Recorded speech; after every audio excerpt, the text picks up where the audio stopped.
विद्यार्थी विद्या अध्ययन करने के लिए जाता है और 1 साल तक अध्ययन करता है और 1 साल तक अध्ययन करने के उपरांत परीक्षा की घड़ी आती है और प्राय करके परीक्षा की घड़ियों में उसको बुखार आने की संभावना रहती है। लेकिन ये ध्यान रखो, पेपर एक नहीं है। मैं 20-25 दिन से देख रहा हूँ और निरंतर आप पेपर दे रहे हैं, लेकिन पेपर अभी समाप्त नहीं हुआ, ये ध्यान रखें। बहुत सारे पेपर हैं, उनको आपको लिखना है और कौन कैसा पेपर लिख रहा है इसको गुरुदेव ही देख रहे होंगे और मैं भी उस पेपर में शामिल हूँ। आप विद्यार्थी हैं तो मैं विद्यार्थी नहीं हूँ ऐसा नहीं है, क्योंकि गुरुदेव ने स्पष्ट कहा था कि जब तक सिद्धत्व की उपलब्धि नहीं होती है तब तक वह छात्र के कोटि में ही आता है। शुद्ध परमेष्टि छात्र नहीं, किंतु कौन है वो? प्रोफेसर कहो दो, प्रिंसिपल कहो, कोई भी उपाधि दे दो, उनको उपाधि से कोई प्रयोजन नहीं, किंतु उन्होंने जो लक्ष्य प्राप्त करने के लिए प्रयत्न उन्होंने किया है और उसमें उनको पूर्णतः सफलता मिली है। इसलिए सिद्धत्व पर्याय के उपरांत और कोई भी पर्याय अवस्था नहीं होती है। इसलिए हम और आप सब छात्र हैं, ये ध्यान रखें। और आपको बुखार आएगा तो मुझे भी आ सकता है, ऐसा नहीं। बुखार क्यों आता है? आप निश्चिंत होकर के जो आपने 1 साल तक अध्ययन किया है तो लिखने का या समय आया है, निश्चिंत होकर के सबको लिखना है। बहुत सारे पेपर हैं और शेष हैं, उनको भी लिखना है, ये ध्यान रखो। बीच का एक और पेपर आया है अभी कुछ दिन के लिए, उसको भी लिखना है और आपको भी लिखना है। मैं तो लिखने के लिए बैठा ही हूँ। स्थान कोई भी हो सकता है, ये बात अलग है। बोर्ड की परीक्षा होती क्या नहीं होती, वह बाहर भी जाना पड़ता है, तो बाहर तो जाना ही है। लेकिन हमेशा हमें बाहर नहीं रहना और भीतर रहने के लिए हमें प्रयास करना है, प्रयत्न करना है। और कुछ भी दिनों के उपरांत वह दृश्य सब लोगों को देखने को मिलेगा। और पंच कल्याणक महोत्सव, वह महोत्सव सबके लिए है। आबाल वृद्ध उस महोत्सव को देखने के लिए लालायित रहेगा और उस दृश्य को देख करके ऐसा वैराग्यप्रद वह दृश्य देखने को मिलेगा।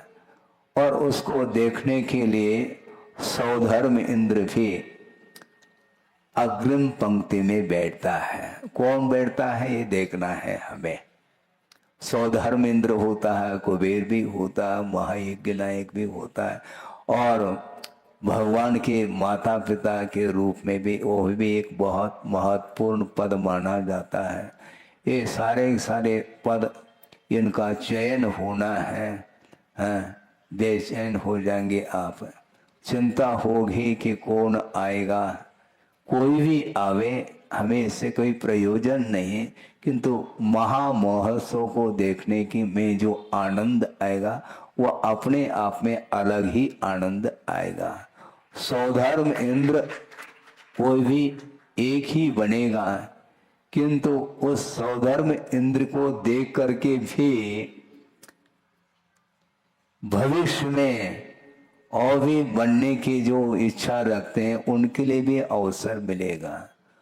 वस्तुतः देखा जाए एक ऐसा धार्मिक वातावरण निर्मित हो जाता है तो केवल मानव जीवन के लिए ही वह दृश्य देखने लायक होता है, ऐसा नहीं, किंतु जो पशु पर्याय में जीव जी रहे हैं उनके लिए भी वह अवसर देखने को मिलता है। संवत्सर में एक कोठी पशुओं के लिए भी रिक्त रहती है और उसमें वो आ करके शांति के साथ हल्ला नहीं करते। किसी ने कहा कि धीरे धीरे हल्ला करो, हल्ला भी धीरे धीरे होती है क्या?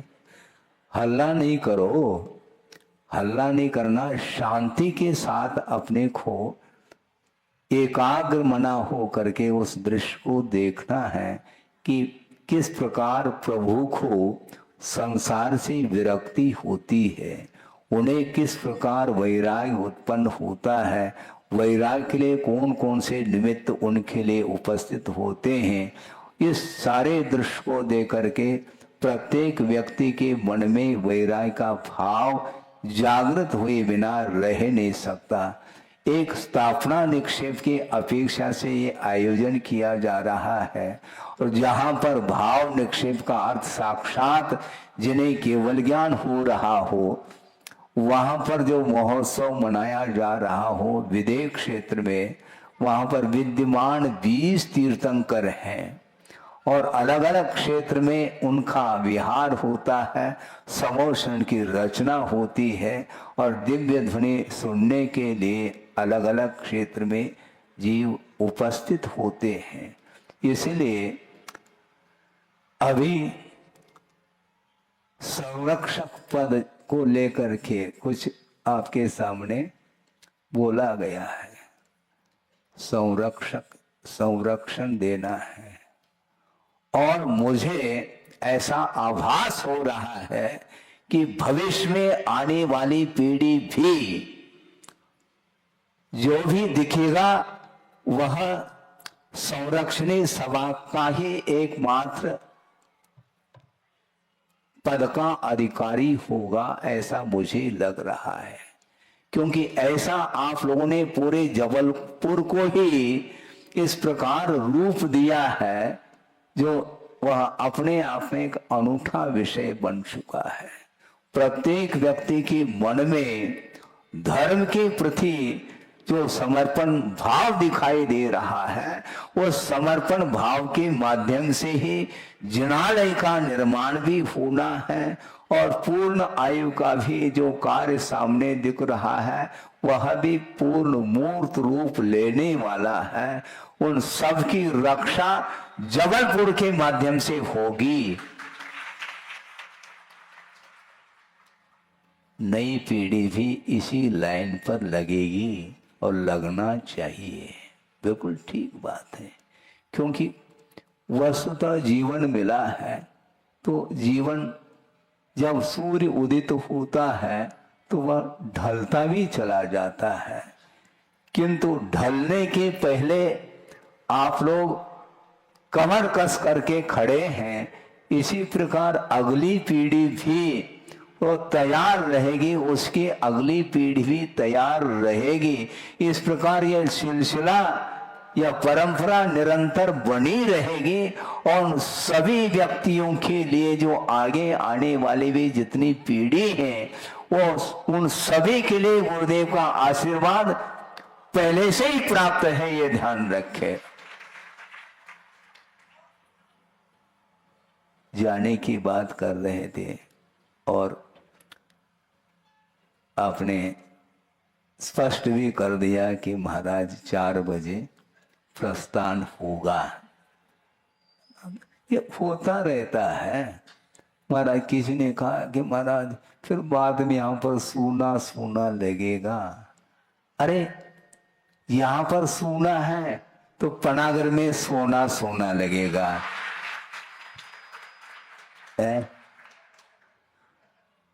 कभी सोना लगता है, कभी सोना लगता है, किंतु किसी को सोना नहीं है। आप कहीं भी रहिएगा, जबलपुर के किसी भी कोने में रहो, किंतु 2 मिनट में दयोदय में आप उपस्थित हो सकते हैं। उसमें समय थोड़ी लगने वाला है।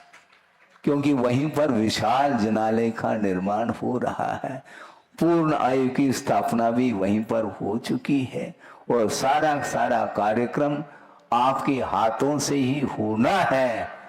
और मुझे तो केवल हाथ जोड़ करके उस जिनालय का दर्शन करना है, बनाना आपको, मैं केवल दर्शन करने के लिए खड़ा होऊंगा, क्योंकि मेरा भी पुण्य बहुत गाढ़ा है, ध्यान रखो।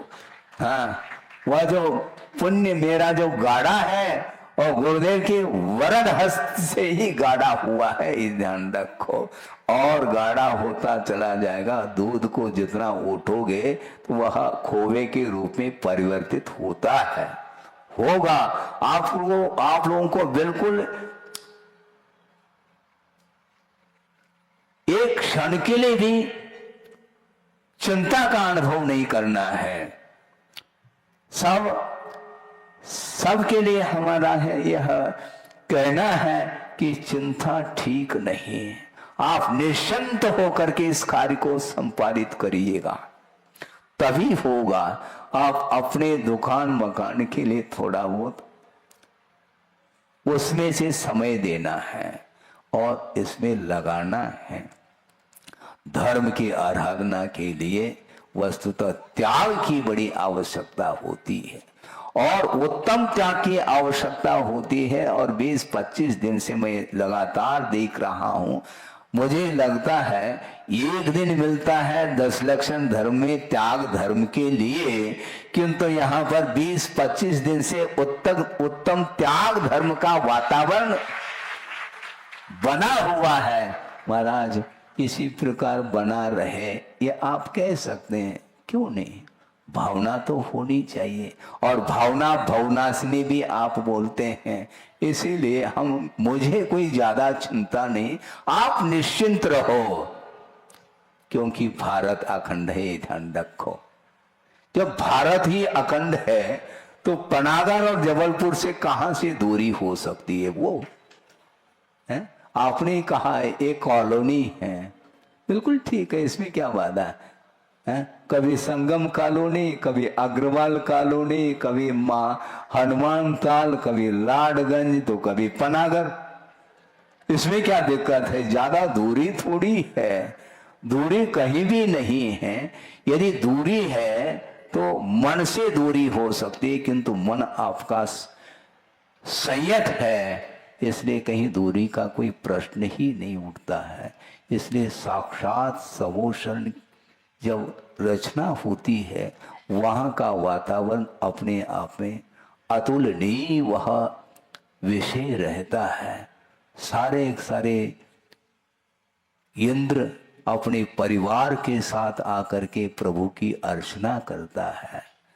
और गर्भ कल्याणक होने के पूर्व में ही, जहां तक स्मरण है, 6 महीने पूर्व में ही कितनी रत्नों की वर्षा होती? प्रतिदिन, दिन में 4 बार, प्रतिदिन 3.5 करोड़ रत्नों की वृष्टि होती है। और लगातार कितने महीने तक? 15 महीने तक। सोचो, विचार करो, यह किसका पुण्य है? गर्भ में आने वाला वह जीव, उसके पुण्य के उदय से भगवान की माता पिता के आंगन में और रत्नों की वृष्टि होती है। सोचो, विचार करो, भगवान के माता पिताओं का भी कितना साथ से पुण्य होगा कि वहां पर पुत्र रत्न की उत्पत्ति होती है। और वह पुत्र, वह संतान भगवान की माता पिता के लिए एक ही संतान है, एक ही पुत्र है, और वह अद्वितीय माना जाता, कोई दूसरा पुत्र है ही नहीं। और गुरुदेव के मुख से सुना था कि जिस दिन पुत्र रत्न की उत्पत्ति होती है, उसके आनंद में भगवान के माता पिता विषय को भूल जाते हैं और संयम को अंगीकार करते हैं, क्योंकि धर्म की परंपरा निरंतर अक्षुण्ण रूप से वह परंपरा तीर्थंकर के माध्यम से वह धर्म की परंपरा और चलती चली जाती है और उसका संचालन प्रभु करते हैं। मोक्ष मार्ग के नेता के रूप में वो आएंगे। गर्भ में आने के पूर्व में ये दशा है, ये वातावरण है, तो गर्भ में आने के उपरांत और वातावरण जिसका वर्णन नहीं कर सकते हैं, और जन्म होने के उपरांत तो फिर कहना ही क्या। ये सारा का सारा वैभव, ये इतना तीव्र साथ से पुण्य का जो उदय उनके जीवन में आने वाला है, वह सारा का सारा अतीत में उन्होंने जो धर्म की आराधना की है और निर्दोष और निरपेक्ष भाव के साथ धर्म की आराधना करने का ये प्रतिफल है कि तीर्थंकर बनने का अवसर उन्हें प्राप्त होता है। उस पद के सामने कोई भी पद मायना नहीं रखता। इसलिए धर्म की रक्षा करने के लिए आपको कटिबद्ध होना है। हाँ, जितने भी आप लोग गुरुदेव के आशीर्वाद से आपके कंधों पर जो भार दिया है, वह सारा सारा भार आपको वहन करना है। और मान लो आपको लोड महसूस होता है तो चिंता नहीं करो, पूरा जबलपुर सहयोग देगा। हाँ? बिल्कुल।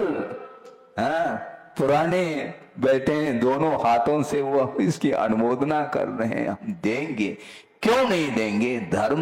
धर्म किसको इष्ट नहीं है? धर्म सबके लिए अभिष्ट है। धर्म के प्रति समर्पण भाव आबाल वृद्ध के भीतर हुआ करता है। बहुत अच्छा प्रसंग है, लेकिन आपका समय हो रहा है, और कभी भी समय मिल जाए तो रख सकते हैं। कहाँ रख सकूंगा ये नहीं कह पा रहा हूं, किंतु आप लोग सुन सकते हैं। कहीं भी हम रहें तो आपके लिए कोई दूरी नहीं है। और मान लो देशना प्रवचन हो जाता है, और आज तो साधन बहुत सारे देखने को मिलते हैं, उसके माध्यम से भी आप सुन सकते हैं। आगम आपके सामने है और उसका अंत नहीं है। निरंतर आगम की आराधना करने वाला व्यक्ति अपने जीवन को पवित्र बनाता है, उसका जीवन निरंतर उन्नति की ओर चला जाता है। ये किसका प्रभाव है? आगम का प्रभाव है। शास्त्र के अनुरूप अपने को चलना है।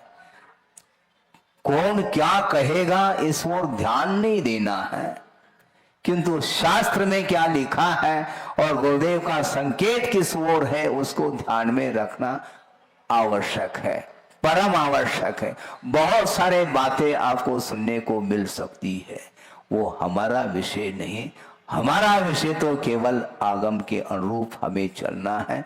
कौन चल रहा है, कौन नहीं चल रहा है, इस ओर हमारा ध्यान नहीं जाना चाहिए, क्योंकि संसार में जीव अनंत हैं और अनंत काल से यह संसार की परंपरा निरंतर चल रही है। और नाना जीवों की अपेक्षा से संसार का कभी भी अंत नहीं हो सकता, किंतु व्यक्तिगत संसार का अंत आप कर सकते हैं। और गुरुदेव का बार बार कहना रहता संघ के लिए और आप लोगों के लिए भी कि वस्तुतः बीच में एक भाव शेष रखा जा सकता है। यहां पर निर्दोष रत्नत्रय की उपासना करने वाला जो श्रवण होता है, वह रत्नत्रय की आराधना करके वह क्या बन सकता है? इंद्र पद को प्राप्त हो सकता है, लौकांतिक पद को प्राप्त हो सकता है, और वहां से च्युत हो करके यहाँ पर मुनि बन करके मोक्ष का अधिकारी बन सकता है। इसलिए हमें कौन क्या कर रहा है इस ओर ध्यान नहीं रखना।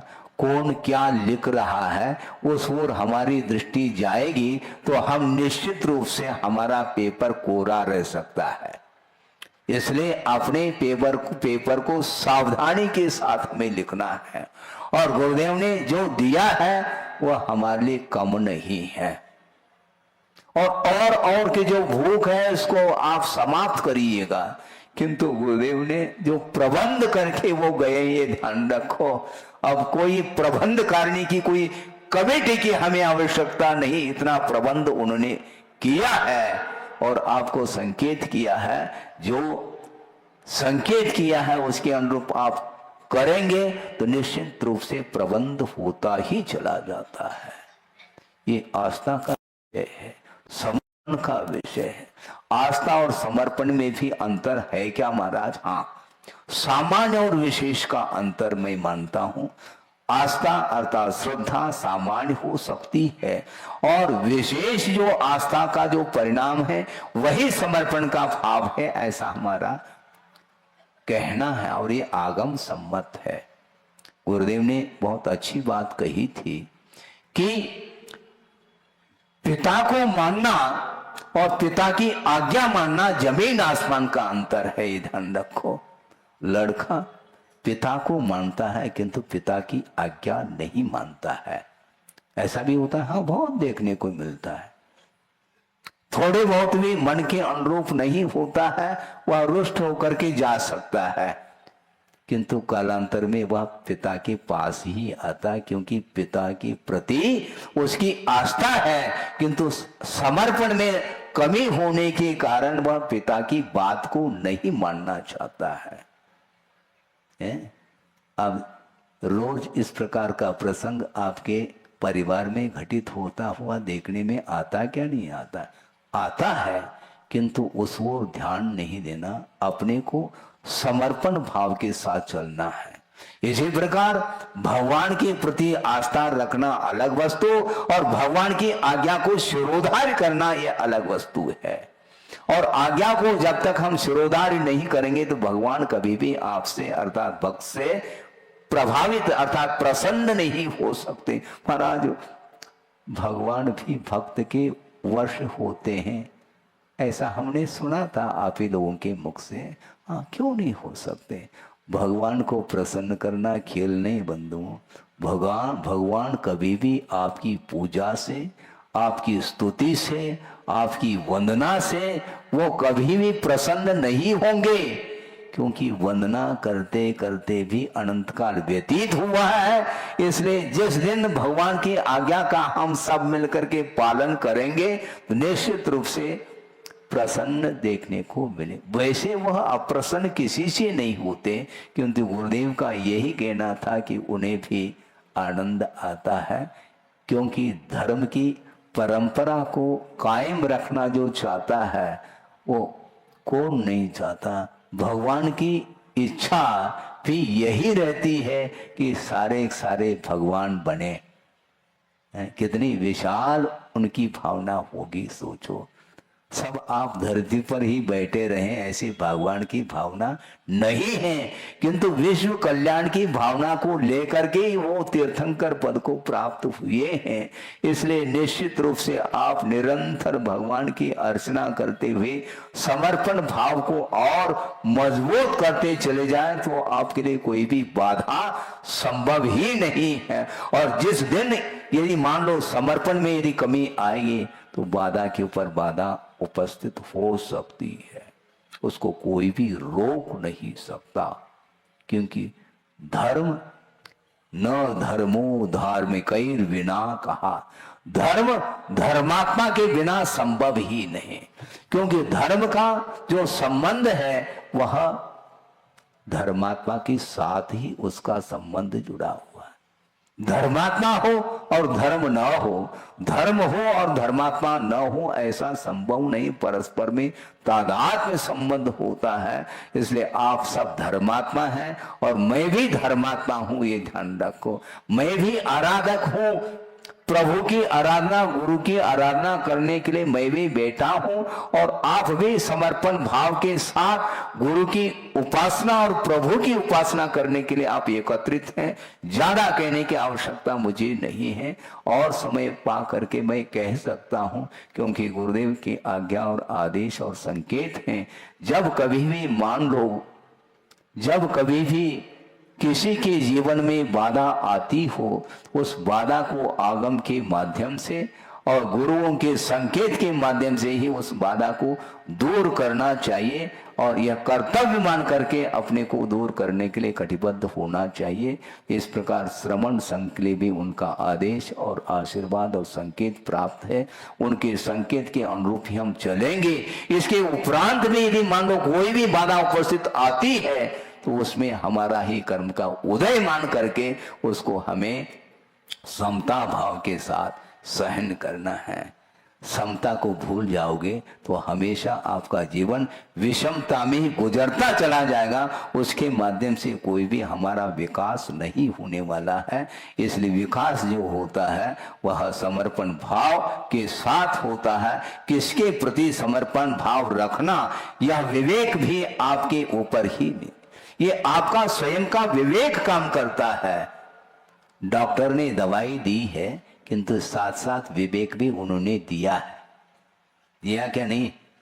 दवाई लिख करके उन्होंने दी है और डॉक्टर के ऊपर आपका विश्वास भी है किंतु विवेक भी उन्होंने दिया है। दवाई को हिसाब से लेना है। बेहिसाब दोगे तो निश्चित रूप से साइड इफेक्ट होंगे। इसलिए गुरु को सामने रख करके आप अपने बुद्धि के साथ, विवेक के साथ, सावधानी के साथ यदि मान लो आप धर्म